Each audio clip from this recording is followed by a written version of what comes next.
Бусы зуррак. Монысының төсі килешми.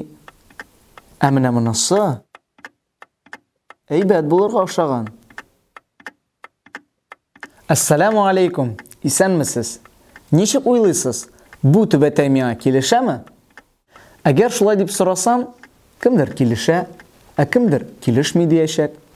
Кешеләр төрле булган кебек, фикерләре дә төрлечә. Ә шулай да бер нәрсә бәхәссез. Кешеләр бер төсле киенә икән.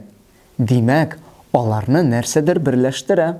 Милләтләрне дә шулай ук һәр халыкның башкалардан айырып тора торган үз милли киеме бар. Менә шулай итеп, бүгенге сөйләшү темасына да якынлаштык. Ул татарлар һәм кием турында булачак. А'уду биллахи минаш-шайтанир раҗим. Бисмиллаһир-рахманир-рахим.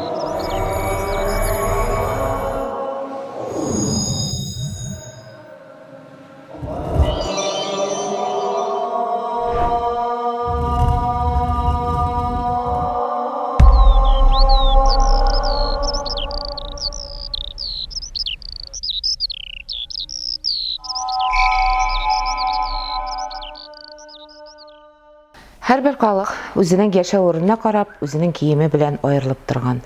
Татарлар, аларның үз киемнәре киң күлмәктән торган, киңәйтелгән, ирләр дигән хатын-кызлар да инде озын күлмәк кия торган булганнар.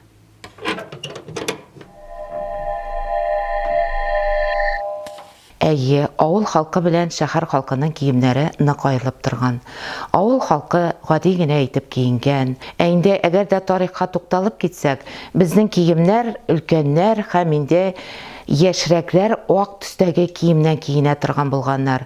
Кызлар кызыл төстәге киемнән киенгәннәр. Ә инде менә җиптән тукыган киемнәрне нинди буяуга малганнар соң? Аны безнең агач кайрыларыннан ясалган сыекчага мана торган булганнар. Мәсәлән, шумырт агачыннан инде кызгылт төстәге төс килеп чыккан тукыма барлыкка килгән. Шулай ук безнең әби-бабаларыбыз ыштан кия торган булганнар. Аларның ыштаннарының төбе киң булган. Ни өчен киң булган? Чөнки алар сәкидә, намаз укыган вакытта, ашаган вакыттамы, ул утырган вакытта уңайлы булсын өчен шулай эшләнелгән, киң итеп теккәннәр. Хәзерге вакытта андый ыштаннарны музейда гына күрергә була. Һәм авыл халкында әзрәк инде намаз укучылар да әби-балаларыннан калган менә ул ыштаннарны әзрәк күрергә мөмкин дип әйтәсем килә. Һәм шулай ук безнең баш киемнәре ир-атларның кәләпүш, түбәтәй булган. Һәм хәтта бүрекләр дә булган. Ә инде бүрек ишеннән кәләпүш кия торган булганнар, ашка йөргәннәр бит безнең элегрәк инде кесәләрендә менә шушы кәләпүшне дә тыгып йөрткәннәр. Яланбаш бер качан да йөрергә ярамаган. Ул безнең менә шушы безнең сәламәтлегебезне дә саклаган, чисталык, паклык та булып торган. Ә хатын-кызлар безнең инде калфактан йөргәннәр. Элегрәк яшь кызлар такия булган аларның башларында. Авылларда инде яулык япканнар. Төстәге яулык бик матур булып торган, кызлар инде аны бөкләп япсалар, әбиләребез асылындырып япканнар, йөзләренең иңнәренә төшергәннәр. Аннары инде безнең француз яулыклары дип атала торган яулыклар барлыкка килгән. Аны ни өчен француз дигәннәр? Чөнки ул безнең чит илләрдән кайта башлаганнар. Шуңа күрә аны француз яулыклар дип атаганнар, ул безнең кызыл төстә. Шәл яулыклар, ак шәгөл яулыклар барлыкка килгән. Хәзерге вакытта да безнең әбиләребез ашка барган вакытта ак шәл яулыкларын ябынып баралар. Нинди күркәм татар әбиләре дип сокланып калалар хәтта алар артыннан. Шулай ук инде безнең йоннан ясаган яулыклар булган, шәл яулыклар. Аны безнең менә кунакка йөришкәннәр бит элегрәк ат белән барганнар күрше авылларга. Шул вакытта ат арбасында туңмас өчен бер көнәдә торган булганнар инде. Ул зур шәл, шуклы шәл булган. Алар да безнең инде 19-нчы гасыр, 20-нчы гасырда барлыкка килә башлыйлар. Һәм шулай хатын-кызларыбыз ир-атлардагы хәтта алъяпкыч япканнар. Ир-атлар безнең инде остаханәләрдә эшләгәндә ул алъяпкычларны япканнар. Ул бердәм үзләрен саклаган, бердәм билләрен дә җылытып торган һәм аларның инде остас икәнен дә күрсәткән. Хатын-кызларыбыз инде безнең алъяпкычларны көндәлектә кулланганнар.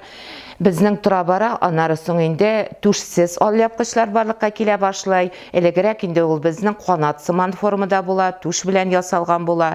Алар безнең тагын да күлмәкне тулыландырып, матурлап торганнар. Аяк киемнәре. Нәрсә кигәннәр соң аяк киемнәре? 1930 елга кадәр безнең чабата йөрештә булган чабаталар, ишле, җиделе, 11ле җептән безнең юкә җибеннән ясалган чабаталар булган. Күбрәк инде юкә җибеннән ясалган чабаталар, алар безнең спайра килеп чыкканнар, рәишкә кигәннәр. Чабаталар безнең эшче халык инде аны басуларга йөргән вакытта ул бик тиз туза торган була, хәтта 5 көндә, 3 көндә дә ул эштән чыга торган була. Шуңа күрә инде һәрбер гаиләдә дә безнең чабата үрүче булган, малайлар булышканнар, яшь малайлар үзләренең бабаларына. Өйдә инде безнең олы кеше чабата үрә торган булган. Татар халкының чабаталары үзенең кичкенә генә башлы һәм спай булуы белән аерылып торган. Аннары безнең инде Болгар чорында читеккә эшләр барлыкка килгән, хәтта ул тарихка әйләнеп кайтсак, болгарлар безнең инде чабата кимәгән дип әйтәләр. Хәтта урыс халкы аларның аяк киемнәренә карап инде аларны әйткәннәр, күр әле, булар нинди бай икән, буларны яулап та алып булмас дип уйлый торган булганнар. Безнең чабаталар хәзерге вакытта инде музейларда гына урын алганнар, читекләрне әле күрергә мөмкин, алар безнең сәхнәләрдә шулай инде артистларыбыз чыгыш ясаганда бик матур итеп читектән чыгыш ясыйлар. Читек безнең сафьяннан, юфт материаллардан ясалганнар, кәҗә тиресеннән ясалган, бик спай итеп. Шунысын да әйтергә кирәк. Күн аяк киеме намаз алдыннан тәһарәт кылуны җиңеләйтә. Аякны юып тормыйча мәсех кылу да җитә.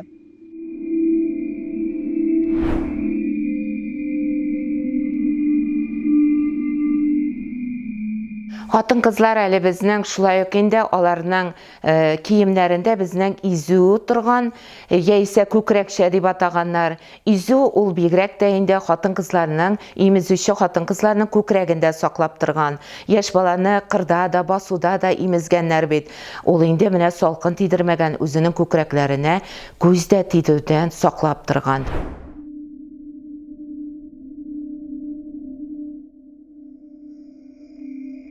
وَلْيَضْرِبْنَ بِخُمُرِهِنَّ عَلَى جُيُوبِهِنَّ. Муеннарын ва күкрәкләрен пәрдәләр белән капласыннар. Нур сүрәсе 31-нче аят. Татар халкының милли киеме ул безнең өчен өлге булып тора. Үзенең матурлыгы белән, зәвыклыгы белән үзенә тартып тора. Һәм нинди генә бизәкләр, нинди генә тукымалардан тегелмәгән, нинди генә тукымалар кулланылмаган. Һәм алар хәзерге вакытта да безнең әби бабаларыбыз менә шушы киемнәрләрен күреп, яшьләр кигәнне күреп инде сөенеп шатланалар. Элек юкшыл шакта киемгә айруча сакчыл мөнәсәбәт булган. Промышленность тармагындагы революция ул мәсьәләне тулысынча хәл иткән. Бүгенге көндә кибетләрдә кием салым тулып ята. Аңа кытлык юк. Глобализация аркасында бар дөньядагы халыклар бер төрлерәк киенсәләр дә, элекке заманнардагы шикелле үк хәзердә кием кешенең статусын, аның эчке дөньясын, матди мөмкинлеген күрсәтеп тора. Әле генә киң ыштаннар караган музейдан соң, әйдәгез әле зур шәһәрдәге заманча кибеттә замана киемнәрендә күреп чыгыйк.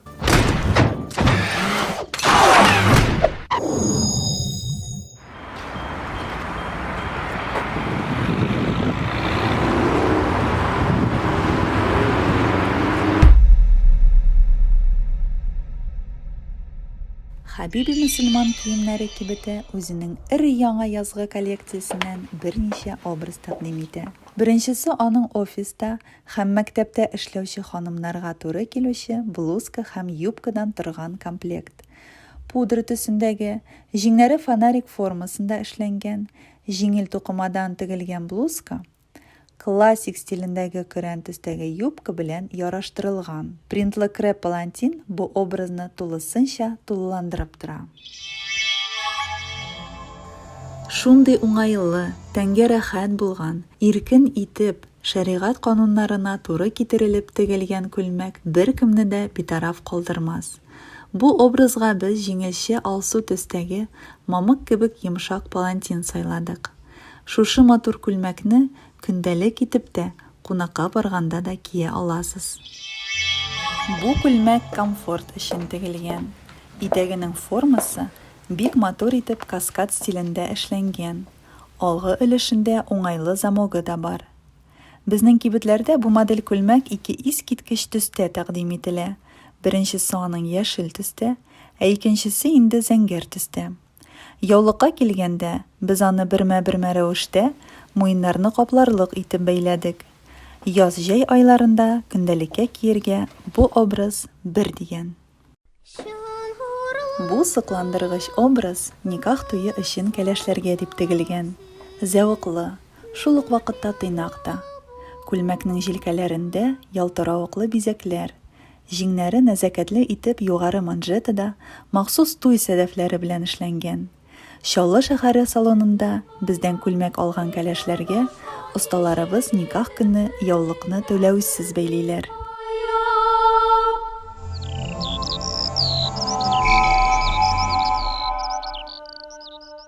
19 гасыр, 20 гасыр башларында безнең халыкның киеме үзгәрә башлый, көнбатыштан, Европа илләреннән кергән мода буенча киенә башлыйлар. Бүген инде безнең урамнарыбызда озын итәкле күлмәк кигән, хатын-кызларны күрү шулай ук гадәти күренешкә әйләнде. Башларына түбәтәй кигән ир-егетләребез дә күп очрый. Менә бу инде безнең мөселманнарны күрсәтеп тора торган, аерылып тора торган кием үрнәкләрдер. Кием адәм баласына нигъмәт буларак бирелгән. Аллаһ Раббыбыз әйтә: "Әй адәм балалары, без сезгә кием бирдек, сезнең оят җирләрегезне каплар өчен һәм сезгә зиннәт буларак. Әмма иман һәм ялчанлык киеме ул сезнеңгә хәерлерәктер" ди. Форма һәм эштәлек. Ул киемнең эчке һәм тышкы ягы шикелле. Тирә-ягыбыздагы һәрбер нәрсәнеке кебек үк, киемнең дә формасы һәм үзенә күрә ниндидер бер эштәлек уңайлылыгы да бар. Яшь чакта беренче урында форма. Кием матур һәм заманча модалы булсын. Олыгая форма каядыр арткарак, икенче плангарак күчә диләр. Киемнең киң, иркен, тәнгә уңайлы һәм җылы булуына өстенлек бирә башлыйлар. Әй Раббым, яшьләргә дөрес итеп, өлкәннәргә матур итеп киенергә насыйп әйләсәң иде. Сау булыгыз. Әссәламу галейкум.